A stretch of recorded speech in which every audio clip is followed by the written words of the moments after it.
Project Cars 3, quite the controversy, and it will be coming out later this year. I haven't looked into it too much, but what I do know is no matter how many people hate on the idea, and I'm not very fond of it myself, I haven't looked into it because I probably won't be picking it up, but I do know that it will sell very well. And I wouldn't be surprised if it actually goes as far as breaking a few records, which, however you look at it, it actually could be a pretty bad thing, because I understand why people are getting mad.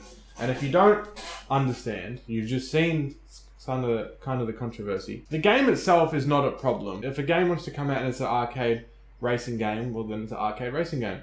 That's fine, it's got its own genre. But the problem is, Project Cars 2 established itself as more of a simulation game. Did very, very well with that. You can see I've got a few tabs open here. We can skip straight to Project Cars 2 Wikipedia. Project Cars 2 got the best racing game. Gamescom 2017 got nominated for best racing game, best simulation game. It won it. Lots and lots of stuff here. You can see the sales numbers. I believe it hit. Okay, Project Cars 2 reached number 2 in the UK sales charts behind Destiny 2.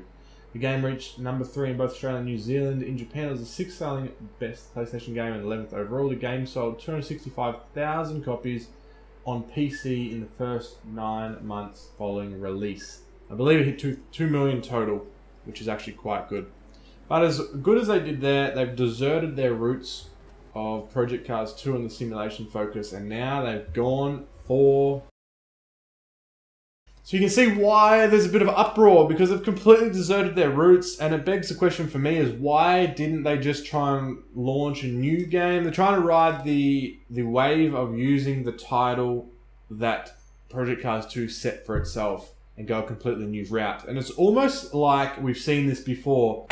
Fast and Furious franchise, you've seen the first 3 movies, you know it's got the drag racing, street racing, Japanese, JDM focus, like purely on cars. And then if you were to watch any kind of part of the new movies where they're doing crazy action stuff and whatever, then you see that it's not the same movie anymore. I still love it, and I still hope that in the new Fast and Furious 9 they go back to the roots. You see in the posters that Han is on the cover. Really interested to see where they go with that. Let's see if they take it back to where it all begun. Not even take it back to where it began, but you don't need... There's the progress, right? You start off with Supras and R34s and then upgrades, and you get GTR 35s, Lamborghinis, Ferraris, McLarens, and then what have they got? The one of the 9 supercars built in the world that is on top of that skyscraper, and one of the newest ones. I can't even remember the name. I forget that far-fetched for it. You can see that there's progression, right? But you don't have to keep up in the ante every time. So now they've got Lamborghini supercars that are one-off builds racing down snow as this submarine is coming up underneath trying to hit them. You know what I mean? Like, it's an action movie now. It's not about racing. So with that rant, let's pull it back. I feel like Project Cars 3 is exactly where they're going with that. Using the name from Project Cars 2, but completely deserting the roots of it. Going for an arcade look. Now, with these links I've got up above, we'll have a quick look into what I think they're going for and why it's happening, and then we can both understand what the move is for and make up our minds whether or not the uproar is actually justified, if it's an overreaction, and you get it. So, we'll go to the actual official Project Cars 3 website, your Ultimate Driver Journey. August 28th. So it actually releases tomorrow. I need to get this video up really quick. News, cars, tracks, Project Cars 2, and esports. And I have an esports section here, which is really interesting to see. Where Legends battle. Logitech McLaren are backing them. Where I really thought McLaren was going to come in with ACC because they added they've got the 2 McLarens, and they actually have the Shadow Play, I think they used to call it, the esports section from McLaren. There's a livery in there called the Shadow Play or whatever, so I thought it was going to come through there, but it didn't really happen. GT Racing Open Wheel. So it looks like they're going to have a wide variety of content. They're trying to back the esports section of it, as well as if we scroll down, own your journey. So I mean, it all looks solid when it comes to their website. It looks pretty every win, weekend warrior to racing legend, compelling multiplayer and community modes, exciting daily challenges.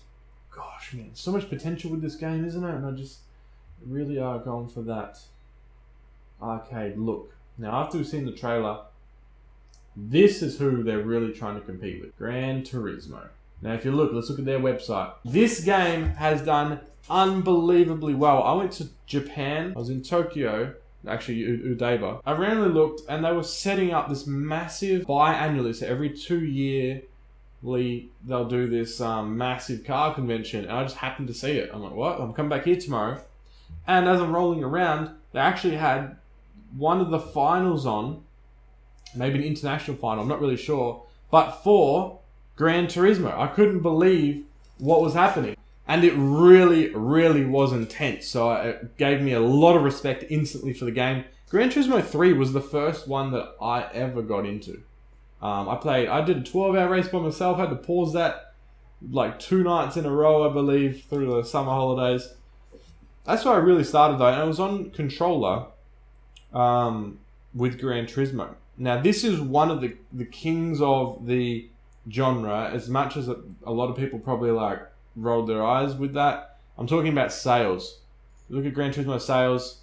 By May 2018, the game had sold almost 3.3 million copies worldwide. 7.5 million players worldwide. Estimated 8 million copies. 8 million copies, and it had been out for, what's that, a year and a half. And we're looking at Project Cars 2. They went for the simulation. It launched on all 3 titles. Gran Turismo is only on PlayStation. It's one of their big titles, but Sony back it. And you can see what they're really trying to go for. So as good as Project Cars 2, as well known as everyone thinks it is and everything, when you go for simulation, you rule out a lot of people that aren't that hardcore into games. And this is who they're going for. It's Gran Turismo Sport, and they're just using the Project Cars name. Now, the other thing they could do is probably just make a new title. Project Arcade, whatever we want to call it. But I think they're going to really hurt their sales with it. So they're trying to please everyone. They might actually backfire and shoot himself in the foot, losing their diehard Project Cars 2 fans with Project Cars 3, as well as bombing out in sales because they completely can just tarnish the whole name about it on both sides. But I don't think it's going to happen. I really think they're going to really do quite well because they're going to launch on all 3 titles. They'll probably sell more than they did because they'd only done 265,000 on PC in the first 9 months. Gran Turismo does 8 million year and a half on just PlayStation. Like, I really hope this game's not as bad as we all presume it's going to be. I mean, the content is good that they're displaying. Like, we all want a game like Formula 1 every year does quite well in this regard. I don't think it gets enough respect for it, where you log on and there's online leaderboards going, there's challenges to do, there's plenty of stuff happening. It makes you want to log on every day, like a massively multiplayer online, like an MMO game. World of Warcraft or Guild Wars 2 or Elder Scrolls Online. You log in and you get rewards for logging in. And there's people doing dungeons and raids and PvP and all these things to do that keeps you coming back. You don't just turn it on, do a single player race, turn it back off. You don't just log on, do one multiplayer race, turn it off. You log on and it's its own mini world going on. And that's what they're really talking about down here. Earn every win. New and compelling multiplayer and community modes. Fun, exciting daily challenges. New and deeply engaging career mode. Career mode could be good. Not many games do that very well. Formula 1 has a really good crack at it. Even the new Automobilista 2 is kind of just... It goes for simulation, but they don't have this kind of community backing with it. You can do some multiplayer, you can do some single player, but you just set the races up yourself and go. And that doesn't capture a lot of the open market that isn't really interesting cars. And that's where I'm going to leave this video with one final positive point. I think we can all give it some type of respect. So Project Cars 3 is going to launch. It's going to sell millions of copies eventually, unless it's ruined its own name so bad from the backlash of the simulation lovers that the general public gets a hold of that, but I don't think that's going to happen. You're going to break records. And the one positive thing about it is that it's so broad, it's going to get so many kids on it, families, parents are going to buy it for their kids for Christmas because it's leading up to there. Everyone's still stuck at home in some states from lockdowns. You can see that it actually has, we got cars, actually has huge amount of names. We got old Audis in there. We've got Bentleys. We got, you name it. They've got Hondas in there. What else we got? BMWs. What model BMWs got? Like old school, which can actually captivate a lot of people that aren't really that much into games and turn them into car lovers, which can benefit the whole community. The more people that respect and understand what racing really is, the depth of it. We all know those people, if you're anything like me, that have these friends, or we know these people, colleagues, they're just the sheep of society. They'll watch only the most common sport of your country. So for Australia, Australian rules football and cricket. They'll drink beer. All they'll talk about is Australian rules football and cricket, where they've never played either of them in their life, but apparently the biggest diehard fan. Don't really know how that happens. I mean, you could say the same with car racing. I've never raced a GT3 car in a series, but we all drive cars and we know what it's like. I've been on come and tried track days, and when you get out on the road and can rip it out on the actual circuit, you're blown away with how that sensation feels. And you're only going 160 kilometers an hour. These guys will double that, and they're racing in a pack of 30 cars. So it's incredible. I can go on how much I love racing and the reasons why. But the one thing I really hope this game does is launches and captivates those people, the parents, gets in friends, gets kids talking about it and interested in cars, bringing in new people to the community of racing and everything that it is, and cars and what they mean, and bringing in families, and just turning around this general people owning crappy cars that gets them from A to B. They don't care about them. They don't understand racing. They think it's cars drive around a circle. But anyway, so I really hope it does that. We'll look at the tracks and see if they have anything really good in here. West Kingsdown. They got Brands Hatch under a lot of countries. France. We've got a road circuit. Germany. Hockenheimring. Nice. They've got Italy. Oh, that's not Suzuka. I thought I would have had Suzuka. What do they got for Christchurch, New Zealand? I didn't even know they had a racetrack there. I'm only just over the ocean from there. This is what I mean. They can really do good here. Tracks that I've never really seen. Wow, and the side of a cliff.